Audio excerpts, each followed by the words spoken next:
Bien-aimés, bonjour, bon après-midi ou bonsoir, dépendamment de l'heure où vous syntonisez ce podcast.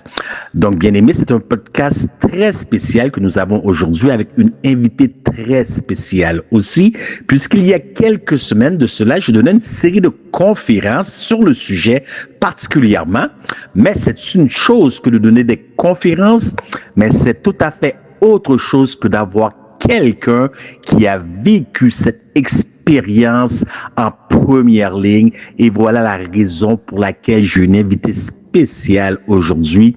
Donc, avant de débuter, j'aimerais faire un disclaimer, c'est-à-dire un avertissement. Donc, la présentation du jour est basée sur un témoignage réel touchant certains aspects de l'anatomie féminine, donc la supervision des parents est demandée. Cependant, je crois que même les enfants de 8, 9, 10 ans devraient savoir cela, mais je laisse le soin aux parents de prendre leur propre décision, à savoir si leurs enfants peuvent écouter un tel podcast. Donc, comme à l'accoutumée, nous allons débuter comme d'habitude par une simple parole de prière pour inviter la présence de Dieu au milieu de nous. Éternel, notre Dieu, notre Père, aide-nous simplement et à réaliser l'importance de la santé et donne-nous la sagesse de faire les réformes où il y a réformes nécessaires, car nous te demandons tout cela au nom de Jésus. Amen. Donc, bien-aimés, on va parler, pour commencer, à l'entrée de jeu de la révolution industrielle. La révolution industrielle a vu le jour au 17e siècle jusqu'à la moitié des années 1800. Déjà à l'époque, on parlait du déclin des terres et qui parle du déclin des terres parle aussi de ressources naturelles. Donc, il fallait trouver un moyen pour qu'il y ait répartition égale des ressources ou des richesses, si vous préférez, tout en améliorant, la productivité. Donc, lorsqu'on parle de révolution industrielle, il ne faut pas penser que toutes les nations de la Terre ont fait cette révolution en même temps. Donc, tous n'y ont pas pris part égale.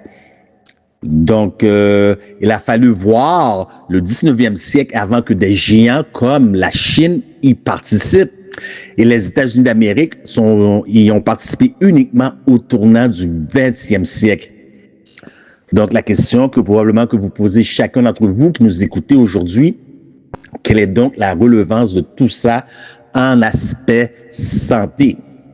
Mais c'est simplement que cela va donner de la force à l'économie grâce au libre-échange international via le moyen d'exportation et une plus grande main-d'œuvre robotique industrielle.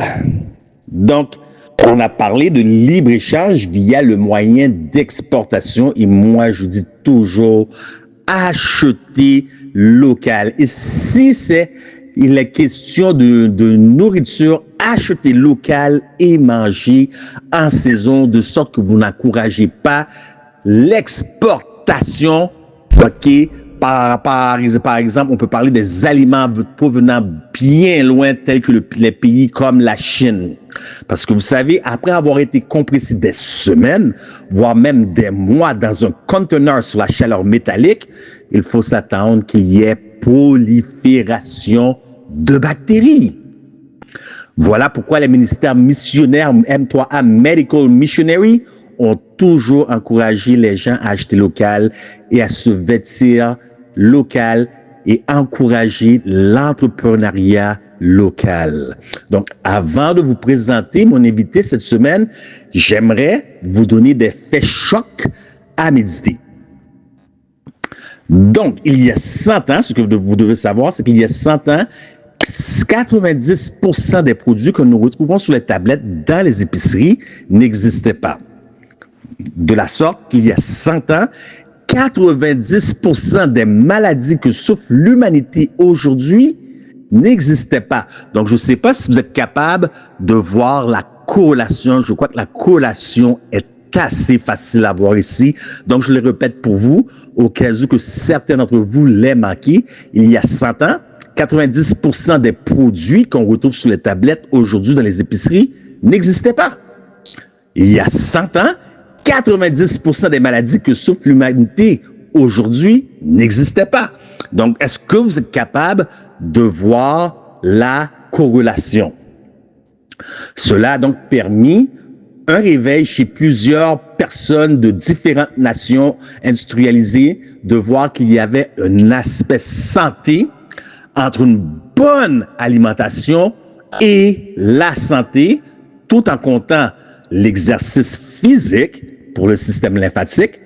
D'ailleurs, aucune personne ayant participé à un programme d'exercice physique ont eu recours au port du masque, ni furent contaminés lors de la vraie pandémie de la grippe espagnole.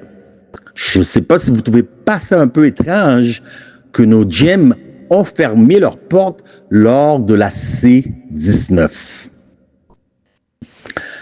Nous savons aussi que 90 à 99% de toutes les maladies connues ont une relation directe avec les infections parasitaires, que ce soit les protozoaires lorsque nous parlons de cancer, la douve du foie, le Phachyolopsis buski, le Epstein-Barr virus au Toxoplasma gondii pour le comportement jusqu'à la candidose, infection à la levure ou fongique, à la vaginose.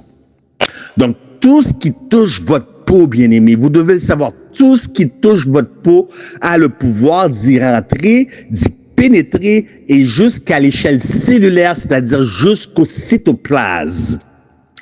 Bien que je te donne une conférence il y a moins de mois sur le sujet en relation avec les cancers, ce que j'aimerais faire est de vous présenter une personne ayant vécu diverses infections.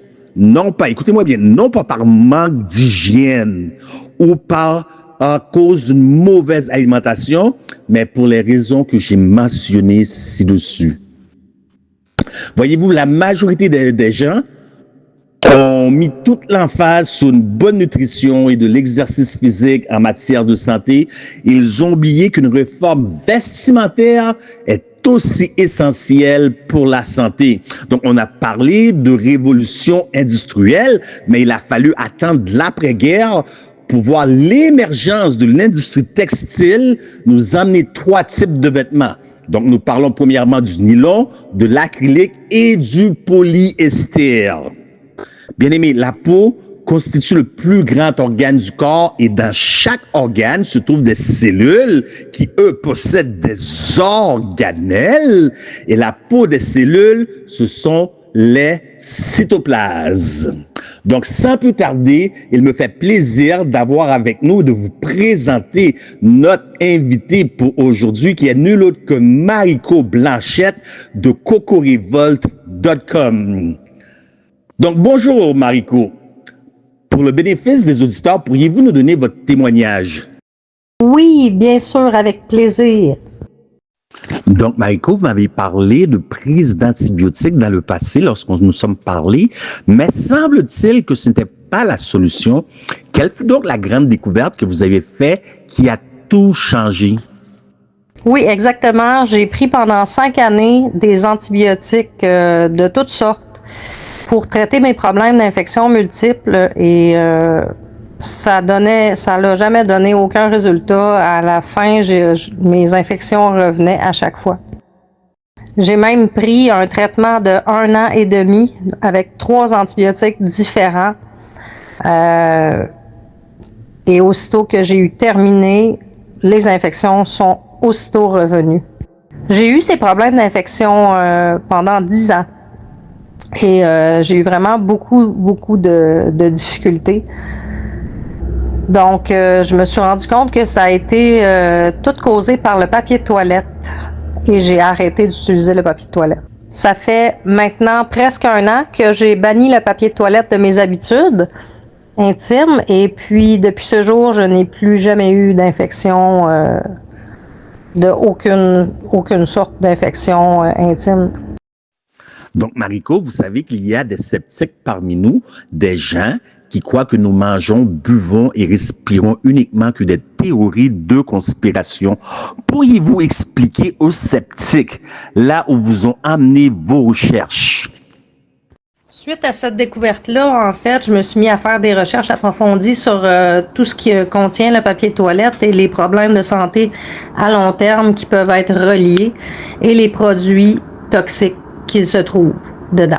Dans ces produits, on trouve le chlore gazeux, le chlorate, dioxyde de chlore et des dérivés du chlore qui sont composés de chlore et de OBA. L'acide carboxylique, le fluorotellomérique, qui est un contaminant éternel, donc il peut se bioaccumuler dans le système reproducteur.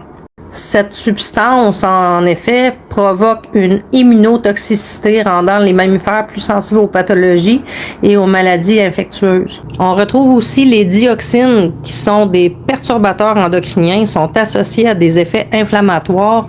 Ils sont aussi classés cancérigènes à long terme dû à une exposition prolongée.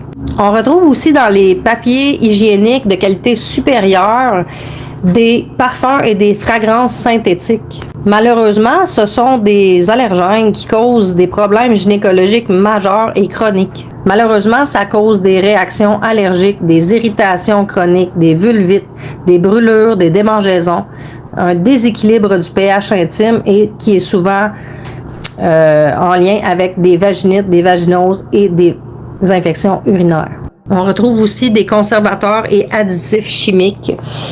Ça cause des risques. C'est relié avec des produits tels que les formaldéhydes, ammonium quaternaire et agents antimicrobiens. Malheureusement, ces produits-là favorisent la destruction de la flore protectrice.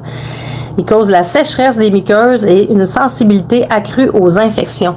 Tous ces produits sont retrouvés dans les serviettes sanitaires, le papier de toilette, les tampons et souvent dans certains tissus et vêtements. Maintenant, Mariko, ce qui m'a vraiment marqué, ce qui est vraiment venu me chercher lorsque j'ai écouté ta vidéo, c'était ta transparence. Donc, ce qui me met parfaitement à l'aise de te poser la prochaine question, qui est: qu'en est-il de la période de purification féminine? Y a-t-il des alternatives aux tampons utilisés par les femmes? En effet, pour la période de purification intime, il existe des belles alternatives beaucoup plus sécuritaires et en plus réutilisables. Dans ces alternatives-là, on retrouve les serviettes sanitaires qui sont réutilisables, donc lavables, en coton, souvent fait de coton biologique, donc plus doux et naturel surtout. Ces produits-là sont beaucoup plus doux, beaucoup plus respirants, donc moins de macération au niveau des parties intimes pour ce qui est des serviettes sanitaires. Donc, c'est une belle alternative naturelle. Il existe aussi des tampons, mais ce ne sont pas des tampons, ce sont des éponges de mer. En fait, si on veut remplacer les tampons qu'on insère à l'intérieur, on peut les remplacer par des éponges de mer naturelles. Ces éponges de mer-là sont utilisées de la même façon que les tampons vendus en pharmacie. Par contre, on n'a pas tous ces produits chimiques et toxiques à l'intérieur. Alors, c'est ce qui devient très intéressant parce qu'en plus, c'est réutilisable aussi. On peut les nettoyer et les réutiliser. Très économique. Maintenant, si vous le permettez bien, Mariko, j'aimerais finir l'entrevue en présentant quelques faits de la vie de Paul, l'apôtre Paul, pour le bien et le bénéfice de tous les chrétiens qui nous écoutent, mais aussi monsieur et madame tout le monde. Donc, l'apôtre Paul n'était jamais pris en charge par les autres, de sorte que l'apôtre Paul n'était pas un fardeau pour personne, selon 1 Corinthiens 9,14, par lequel il pouvait avoir l'autorité de jouir de son privilège d'apôtre, mais il n'a pas été un fardeau pour personne dans aucune des congrégations parmi laquelle il a passé, puisque l'apôtre Paul avait appris à se débrouiller par ses propres moyens. D'ailleurs, l'apôtre Paul était un faiseur de tentes, il gagnait sa vie ainsi. Donc cela m'apporte à parler du ministère de soutien personnel. Je crois personnellement que toute personne devrait apprendre à travailler de ses mains et ne jamais dépendre d'autrui, et spécialement du gouvernement. Bien-aimés, rappelez-vous, lors de la dernière satandémie, à quel point nous nous sommes donnés à cœur joie pour manifester contre les mesures draconiennes gouvernementales. Là-dessus, on a oublié que certaines personnes dans certains États américains étaient pires que nous. Je veux prendre par exemple les personnes de l'âge d'or, nos aînés. Ils étaient forcés à prendre le test du Q-tips dans le nez. Vous comprenez ce que je veux dire? Donc là, vous savez que la liberté d'expression nous est restreinte. Ils étaient forcés de prendre la morsure de la couleuvre dans le bras afin de toucher leur pension de vieillesse. Bien-aimés, ici au Québec, nous avons de l'aide sociale. Et encore là, parfois, ils vous demanderont de vous mettre à nu pour recevoir du support. Déjà que c'est tellement difficile pour certaines personnes de s'humilier et de dire j'ai besoin d'aide. Là, vous allez voir une personne qui pourrait être en mesure de vous donner de l'aide et on vous met quasiment à nu pour vous demander, pour vous donner cette aide. Et que dire de certains organismes à but non lucratif tels que des banques alimentaires? Parfois, les questions qui vous sont posées, c'est très gênant. Donc, vous vous sentez tellement petit dans vos souliers que vous avez le goût de rebrousser chemin et laisser le panier d'aide alimentaire de côté. Donc, pourquoi je vous parle de ça, bien-aimés?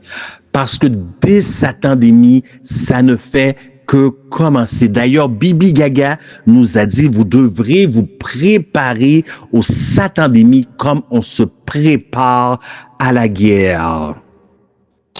Qui sait, bien aimé, ce qui nous attend avec cette nouvelle satandémie hantavirus, qui, je crois, amènera l'émergence de la 6G qui, elle, finalisera l'Internet des corps et le système digital biométrique. Donc, dans les prochains mois à venir, peut-être les prochaines années, la question d'achat et de vente sera de plus en plus sérieuse. Donc, si vous dépendez du gouvernement, vous devrez aussi vous soumettre à leur système pour recevoir toute aide. Parce que si vous ne vous soumettez pas à leur système, vous n'allez pas recevoir aucune aide. Et c'est ici que j'aimerais citer l'exemple de Marico comme exemple d'entrepreneuriat local. Marico, pourriez-vous nous dire, une fois le doigt mis sur le problème, qu'avez-vous décidé de faire? Moi, ce que j'ai décidé de faire par la suite, d'avoir découvert que tous mes problèmes de santé intime ont été causés par le papier toilette, j'ai complètement banni le papier toilette. Je l'ai remplacé par des lingettes réutilisables en coton biologique. Pour aider les gens, suite à ça, je me suis dit, mais pourquoi pas parler de mon histoire, et j'ai aussi créé la révolte vaginale. C'est une campagne de sensibilisation qui, dans le fond, a pour but de renseigner les gens. Puisque beaucoup de gens ne sont pas informés de la vérité. Je me suis dit, je ne suis pas gênée, je suis, je pense, une bonne personne pour aller aider les gens et changer les chiffres. J'ai aussi créé ma boutique personnalisée en santé intime sécuritaire, puisque j'avais beaucoup de questions sur les alternatives. Les gens ne connaissaient pas les alternatives, ils ne savaient pas comment faire pour arrêter d'utiliser ces produits-là. Donc, j'offre dans ma boutique des alternatives sécuritaires telles que le papier de toilette en coton biologique certifié, non blanchi et non teindu. J'ai aussi des serviettes sanitaires réutilisables qui sont aussi très douces pour les muqueuses intimes. J'ai aussi dans ma boutique des éponges de mer naturelles et aussi j'ai des bidets qui s'installent sur la toilette directement, qui ne prennent pas beaucoup de place et qui n'ont pas besoin d'une installation par le plombier.